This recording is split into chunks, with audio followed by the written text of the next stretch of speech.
초고수들이 오늘장 파는 종목들 보겠습니다.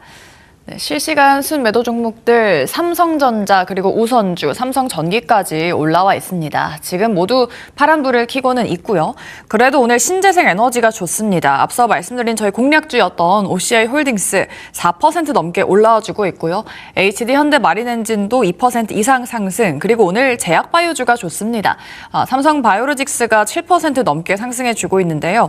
미국 공장 그리고 송도 공장의 매출 기여를 바탕으로 해서 하반기에도 성장세 이어갈 것이다 라는 전망 나와주고 있고요. 그리고 유한양행도 4천억 원 넘는 자사주 소각 이슈가 나온 이후에 이틀 연속 강세 보이고 있습니다. 5% 넘게 상승 중이고요. 셀트리온도 3%대 빨간불 켜내고 있습니다. 자, 삼성전자 보겠습니다. 앞서 말씀해 주셨지만 딱 그 상단을 찍고 밀렸거든요. 그러면 삼성전자는 아직까지 좀 하락 추세다라고 봐야 되는 거죠? 아직 여전히 하락 추세다라는 말이 맞을 것 같아요. 아직까지 당연히 하락 추세입니다. 그러니까 지금 삼성전자 투자하시는 분들 입장에서는 이제 자꾸 삼성전자의 산업의 가치를 가지고 와요. 삼성전자 이렇게 메모리 반도체도 좋고요, 뭣도 좋고요, 좋고 다 안다고요. 근데 그게 통하지 않는 시장이라고요. 지금 시장이. 그러니까 다들 약간 종목이 시장 위에 있다라고 생각을 하시면 안 돼요. 시장 분위기가 어떻냐에 따라서 진짜 좋은 종목이 가치를 받을 수도 있고, 진짜 좋은 종목이어도 어떤 시장이냐에 따라서 가치 못 받고 떨어질 수도 있는 거거든요. 네. 그렇기 때문에 항상 여러분들이 파악할 건 이 종목 하나만 놓고 막 분석하고 뜯고 파고 산업 이슈를 분석할 게 아니라 시장 전체적인 흐름을 보는 게 굉장히 중요하다는 거 좀 기억하시면 좋을 것 같습니다. 일단 삼성전자 같은 경우는 중장기 가치 같은 경우는 말할 것도 없죠. 제가 솔직히 삼성전자를 하이닉스보다 더 많이 좋아하는 사람이기는 해요. 삼성전자 같은 경우는 지금까지 올라간 건 메모리 반도체가 있다면, 이제 만약에 다시 한 번 더 반도체가 올라간다라고 하면 파운드리라던가 시스템 반도체, 그리고 또 이제 AI를 접목시킬 수 있는 차세대 하드웨어, 삼성전자 로봇 같은 경우도 하고 있지만, 원래 삼성전자 뭐 잘 만들죠? 스마트폰 엄청 잘 만들죠. 네. 자, 이 스마트폰을 AI를 접목시킨 스마트폰, 지금이야 뭐 거기 안에 뭐 빅스비 들어있고 뭐 제미나이 들어있고 막 이런 거지만, 네. 사실 이 스마트폰조차도 뭔가 다른 차세대 하드웨어 기기로 전환점는 시점이 분명히 올 거긴 하거든요. 그럼 이걸 만들 수 있는 기술력을 가지고 있는 나라는 전 세계에 몇 개 안 돼요. 몇 기업 안 됩니다. 그럼 그런 관점으로 봤을 때 삼성전자는 반도체뿐만 아니라 뭐 시스템 반도체, 파운드리, 차세대 하드웨어까지 다 가지고 있어요. 아직 안 나온 이슈들도 많고 네. 실적도 충분히 뒷받침되고 있어요. 그래서 중장기적으로는 정말 좋아요. 근데 지금은 이 흐름, 이 시장 흐름 속에서는 힘을 내기 위해서는 최소한 27만 5천 원 정도 위로는 올라가 줘야 바닥이 잡혀서 횡보를 하고 다시 올라갈 수 있는 거거든요. 네. 즉 삼성전자 같은 경우는 계속 빠진다라고 해도 결국엔 다시 올라오겠죠. 근데 문제는 이 계속 빠졌을 때 여러분들이 아무리 이 종목이 좋다 그래도 버틸 수 있을까? 엄청 스트레스 받을 거예요. 그래서 삼성전자를 중장기 관점으로 가지고 가시는 분들은 지금 이 화면을 캡처해 놓고 네. 캔들이 뭐 만약에 이렇게 내려가서 여기를 어디를 만날지 모르지만 캔들이 이 안에서 움직이게 될 거예요. 만약에 이 아래선을 만났을 때마다 그냥 삼성전자 중장기로 접근하시는 분들은 그냥 그 기계 여기 만났을 때마다 그냥 계속 그냥 약간씩 추매를 하면서 비중을 늘리는 전략은 유효할 것 같고요. 근데 뭐 내가 삼성전자를 그렇게 중장기, 장기적인 관점으로 보는 게 아니라 난 단기, 중기 관점의 트레이딩 관점으로 좀 보고 접근하고 싶은데, 나는 좀 짧게 치고 할 거야. 뭐 한 달 이상 가져가는 것보다는 그냥 사고 팔고 하는 게 좋아. 이런 분들 같은 경우는 일단은 매수를 하고 싶다라고 하더라도 27만 5천 원 위로 올라가서 이 하락 추세 벗어나는 거 보고 매수를 하든가, 그게 아니면 24만 원 아래로 분할 매수해야 돼요. 지금 신규 진입하시는 분들 입장에서는. 그리고 기존 보유자 같은 경우는 사실 이 추세선 상단에서 제가 분명히 몇 번이고 말했지만 손실이어도 비중 줄이라고 했어요. 그리고 네. 밀리면 다시 사라고. 근데 어차피 안 하기 때문에 제가 보기엔 어차피 안 하실 것 같아요. 네. 그럼 그러신 분들 같은 경우는 일단은 삼성전자가 이 추세선 하단을 뭐 다음 주에 돌파할지 아니면 여기까지 내려갔다가 또 이렇게 올라와서 돌파할지, 그것까지는 제가 지금 시점에서 말씀드릴 수는 없겠지만, 이 하락 추세를 벗어났을 때 삼성전자가 올라갈 수 있는 선은 29만 원에서 30만 원 정도 선까지는 갈 수 있거든요. 그래서 내가 정말 고점에 물려 있거나 뭐 손실인 상태에서 구간 대응이 너무 힘들어요 하시는 분들 같은 경우는 네. 최소한 평단을 29만 원 아래로는 유지시켜 놓는다라는 생각으로 접근하시면 될 것 같습니다. 네, 좋습니다. 삼성전자에 대한 전략 알려드렸습니다. 아직까지 그래도 좀 하락 추세이기 때문에 알려드린 가격 라인 때 잘 기억해 보시고요. 그럼 다음으로는 주간 순매수 종목들도 만나보도록 하겠습니다. 계속해서 매수세가 들어오는 종목들 안에는 삼성전자 그리고 SK하이닉스 올라와 있습니다. 오늘 두 종목 다 3에서 4% 내외로 좀 밀려나고 있고요. 그래도 제약바이오가 좋습니다. 대장주인 알테오젠 2% 넘게 반등 나와주고 있고, 파마리서치도 4% 넘게 강세 그려내고 있습니다. 그리고 LS 일렉트릭 사상 최대 실적 기록했는데도 불구하고 어제 급등분을 다 반납하는 흐름 나타나고 있고요. 네이버도 이번 주 내내 반등하면서 어제 22만 원 선까지 올라왔었는데 다시금 내려오는 모습 나타나고 있습니다. 자, 이 중에서 두산 에너빌리티 보도록 하겠습니다. 또 저희 공략주였고요. 또 마침 국제유가 급등에 따라서 수혜를 받을 종목 중에 하나입니다. 알테오젠 보도록 할까요, 대표님? 알테오젠이요? 알테오젠인가요? 두산 에너빌리티죠? 뭐든 봐도 상관없어요. 네, 알테오젠 볼까요? 네. 알테오젠 보고 같은 싶은 거 경우도 보시죠. 네, 알테오젠 같은 경우도 제가 여러분들한테 제약바이오 하면은 두 개 보라 했잖아요. 알테오젠하고 셀트리온. 이 두 가지만 보시면 돼요. 사실 이제 얘네 둘이 제약바이오 섹터 같은 경우는 어떤 식으로 나뉘냐면 보통 이제 그 제약, 그러니까 회사, 그러니까 돈을 팔아서 돈을 진짜 버는 회사들도 있고요. 뭐 바이오 기업처럼 뭔가 이거 기술 이전시키면 대박이야, 막 이런 거를 하는 회사들도 있죠. 근데 보통 이거 기술 개발해서 팔면 대박이야. 얘네들 같은 경우는 금리에 엄청나게 예민한 게 움직여요. 그러다 보니까 금리 올라가게 되면은 지금 미래 기술 수출하려면 지금 기술 개발에 투자를 많이 해야 되는데 아이고 금리 비싸지면 이거 어떻게 투자하냐. 약간 이러면서 빠지는 게 제약 바이오 섹터, 그러니까 뭉뚱그려져서 빠지거든요. 근데 또 어떤 측면으로 봤을 때는 돈을 그래도 꾸준하게 버는 제약 기업들은 어떤 관점으로 볼 수 있냐면 사람들이 아프면 약은 먹어야 돼요. 그리고 아프진 않지만 저도 마운자로 맞고 싶긴 한데 비만 치료제 같은 거 그런 거를 어쨌든 사람들은 그런 게 돈을 쓰잖아요. 그러니까 어제 미증시 같은 경우도 다 빠졌지만 그 돈을 버는 헬스케어 기업들은 반대로 올라갔거든요. 그러니까 유가가 올라가도 약은 먹어야 될 거 아니야. 이제 약간 이런 느낌. 그래서 실적이 뒷받침되는 제약바이오 기업들 쪽으로 어제 미증시가 강세였던 만큼 오늘 국내 증시도 그 훈풍이 이어져 왔다라고 보시면 좋을 것 같아요. 뭐 어마어마하게 제약바이오 섹터에 호재가 있어? 이런 것보다는 제가 보통 이렇게 시장이 불안하고 유가가 올라갈 때는 또 시장이 이제 화장품 관련주들, 뭐 엔터주들, 이런 경기 방어주들도 올라가는데 어제 올라갔던 제약 기업들이 지금 어쨌든 비만 치료제나 이런 것들에 대한 실적도 좋고 돈 잘 버는 제약 바이오 기업들은 또 실적에 대한 기대감으로 올라간 거라 오늘 사실 제약 바이오 섹터가 올라간 거에 대해서 뭐 어마어마하게 큰 의미를 부여할 거는 아니기는 해요. 하지만 중요한 건 뭐다? 어쨌든 제약 바이오 섹터 또한 코스닥의 메인 섹터이긴 하잖아요. 이런 와중에 코스닥의 메인 섹터애가 저희는 그래도 이런 똥장에서 빠지지 않고 버티고 있습니다. 약간 이런 모습을 보여줬다라는 게 의미가 있는 거지 오늘부터 제약바이오의 랠리가 시작된다 이렇게 볼 정도는 아니거든요. 그리고 알테오젠 같은 경우도 누누이 말씀드렸지만 해당 종목 같은 경우는 30만 원에서부터 한 37만 원, 38만 원 정도의 박스권을 형성한다라고 했고 최근으로 갑자기 알테오젠 뭐 별거 아닌 시도자는 걸로 박스권 하단 순간 이탈하면서 투매가 나왔으나 거의 한 1, 2주 만에 지금 복귀한 모습이죠. 그렇기 때문에 알테오젠이 만약에 오늘 종가 기준으로 30만 원 정도 위에 선만 잘 지켜줄 수 있다라고 한다면 다시 한 번 더 한 37만 원 정도 선까지 박스권 상단까지 올라갈 수 있는 종목이니까 알테오젠 투자 중이신 분들은 근데 꼭 뭉을 써요. 내가 그때도 계속 37만 원 오면은 좀 팔아요. 38만 원 오면 팔아요 해도 끝까지 안 파시는 분들이 있거든요.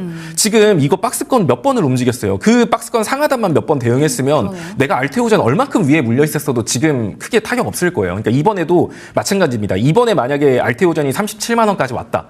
근데 그 시점에서 만약에 코스닥이 850포인트 위다. 그러면 홀딩해도 돼요. 근데 알테오젠이 37만 원, 36만 5천 원 요 정도까지 왔는데 코스닥 지수가 850포인트보다 아래다. 그러면 손실이어도 일부 비중을 무조건 줄여놓고 다음 구간을 보는 게 맞습니다. 그것만 좀 기억하시면 될 것 같습니다. 네, 알테오젠 지금 좀 하단 부근에 있습니다. 그 하단 라인을 뚫고 다시금 돌파할 수 있는지 기대를 해보도록 하겠습니다.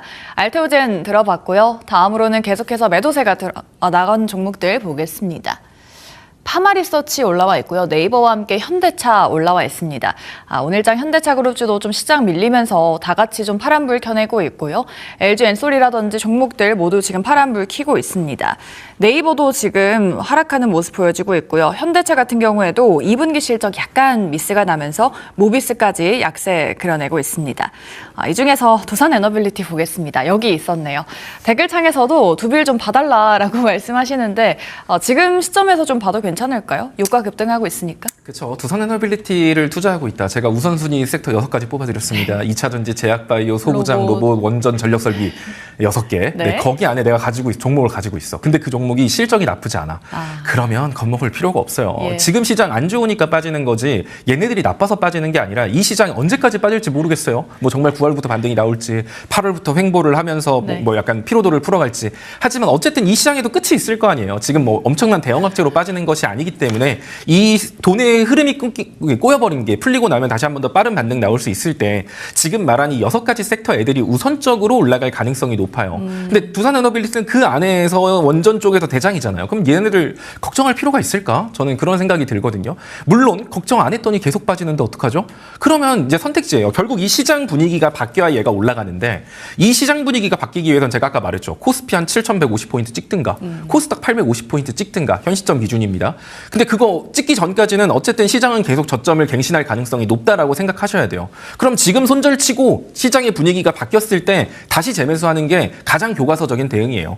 이렇게 하면 되는데 근데 그런 거잖아요. 만약에 내가 팔자마자 만약에 바로 올라가가지고 시장 분위기가 바뀌었네. 내가 판 가격보다 비싼 가격에 여러분들 다시 살 수 있을까요? 아마 못 살 거예요. 그렇기 때문에 이게 현실적인 대안이긴 하지만 네. 실질적으로 여러분들이 그렇게 하기 힘들기 때문에 그런 분들은 그래 어차피 결국 올라갈 거니까 계속 사야지 이 관점이 아니라 그냥 비중 키우지 말고 놔둬요. 그다음에 나중에 한 번만 터치하면 되거든요. 시장 분위기 바뀌었다. 아까 말한 그런 조건들 충족됐을 때 그때 그냥 1배수 춤에 한 번씩만 하면 끝날 거를 여러분들이 빠진다고 결국 올라갈 거야? 이러면서 계속 그냥 물 타죠? 그럼 그러다 보면 여기까지 와 있는 거예요. 그럼 이제 비중 커져가지고 나중엔 아무것도 못 합니다. 하지만 어쨌든 두빌은 크게 걱정 안 해도 되고 솔직히 제가 뭐 이거 나름 바닥에서 여러분들한테 뭐 신규 종목입니다 말씀드렸는데 그걸로 별로 자랑도 하고 싶지가 않은 게 네. 대다수 지금 두빌 물려있는 사람들 9만 원에서 10만 원대 물려있을 거란 말이에요. 맞아요. 근데 내가 지금 반토막 난 상태에서 뭐 두산에너빌리티 추천 줍니다 이래가지고 막 5% 10% 올라갔다고 봤죠 막 이런 거 안 하고 싶어서 제가 리뷰도 잘 안 하는 건데 두산에너빌리티 같은 경우는 일단은 반등이 나왔을 때 해당 종목 같은 경우도 이런 우하향 추세 만들고 있잖아요. 네. 그러니까 얘 우하향 추세선 상단 자리가 어느 정도 선이냐면 대략적으로 8만 원 정도 선이라고 보시면 돼요. 그럼 이 자리 찍었을 때 얘가 여기 위로 만약에 올라간다. 그럼 그때부터 두산에너빌리티는 V자 반등이 아니라 박스권을 만들 수도 있고 V자 반등이 나올 수도 있어요. 그 말은 두산에너빌리티는 8만 원 라인, 8만 원에서 8만 원 2천 원 라인이 되게 강한 저항이란 뜻이거든요. 그럼 내가 만약에 구간 대응을 할 수 있고 매매를 하고 싶다라고 하면은 그 정도 라인에서는 일부 비중을 줄이고 밀리면 다시 사든가 그리고 거기 뚫고 안착하면 한 1, 2천 원 비싸게 다시 사는 방식으로 구간 대응을 하는 게 가장 정석적인 대응 방법이고요.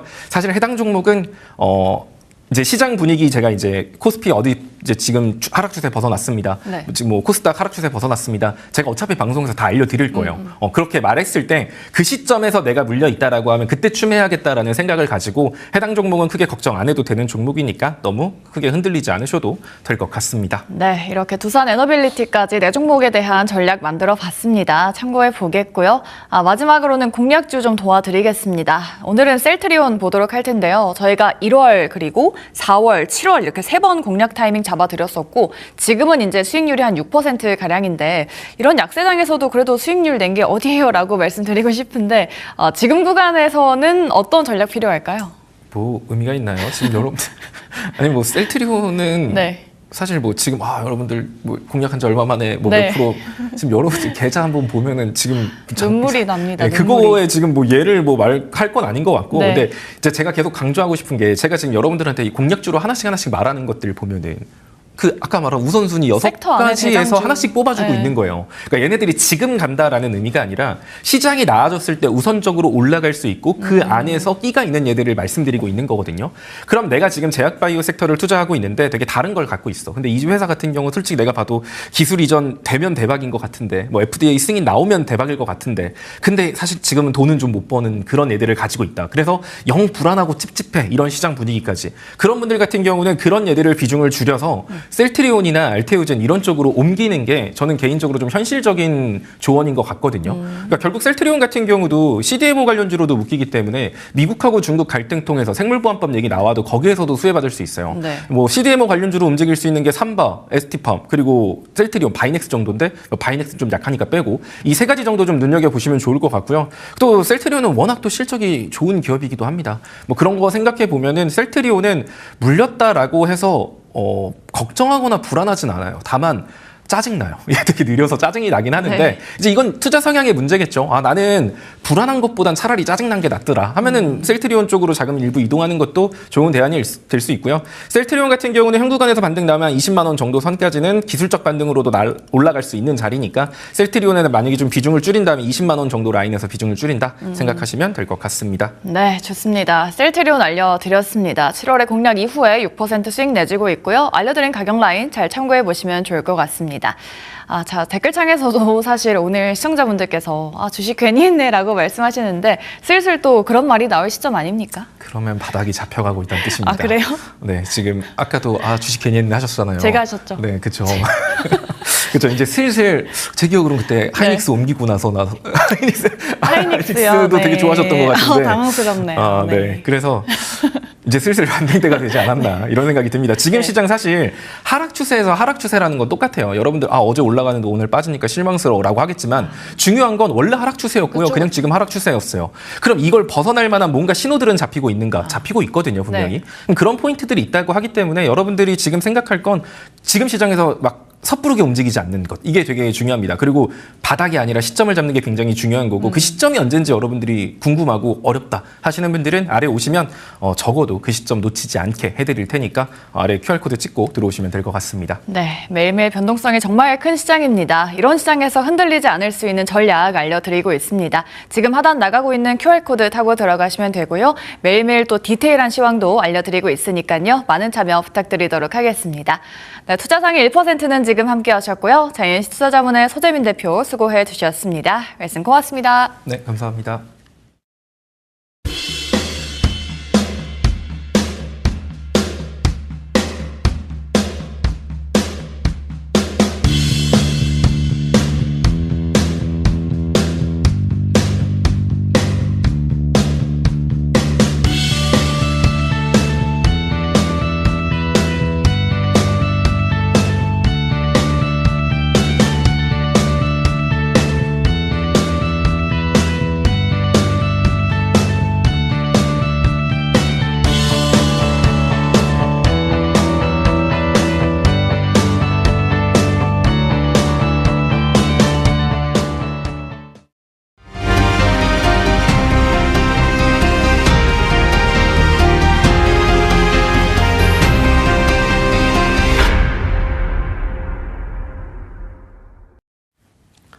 네, 직격 프라임 시간입니다. 독립리서치 P&J 손창현 팀장님과 함께합니다. 어서 오십시오. 네, 안녕하십니까? 예. 네. 지금 시각 10시 34분 지나고 있습니다. 오늘 장시장을 관통하는 직격 이슈 세 가지 화면으로 만나보도록 하겠습니다. 네, 어제 구글의 실적 발표로 이제 반도체에 대한 의구심을 덜 수 있겠구나 싶었는데 오늘 장이 하락하니 다시금 의구심이 싹트고 있습니다. 반도체주 의구심 속에 주가 향방 어떻게 될까요? 질문 드려보죠. 방산주 하반기 전쟁 특수 기대감에 오르고 있습니다. 트럼프 대통령 이란에 대해서 그 어느 때보다 더 강한 대규모 공습을 준비하고 있다라는 미 매체 악시오스와의 인터뷰 그리고 12일 연속으로 이란을 타격하고 있습니다. 중동 리스크가 격화하고 있습니다. 방산주 다뤄보도록 하겠습니다. 신재생 에너지주 본격 상승서막 국제유가가 상승하면서 다시금 신재생 에너지주가 부각이 되고 있고요. 메가 프로젝트에 대한 기대감 또한 반영이 되어 있습니다. 신재생 에너지주 뜨겁습니다. 관련해서 이야기 나눠보도록 하겠습니다.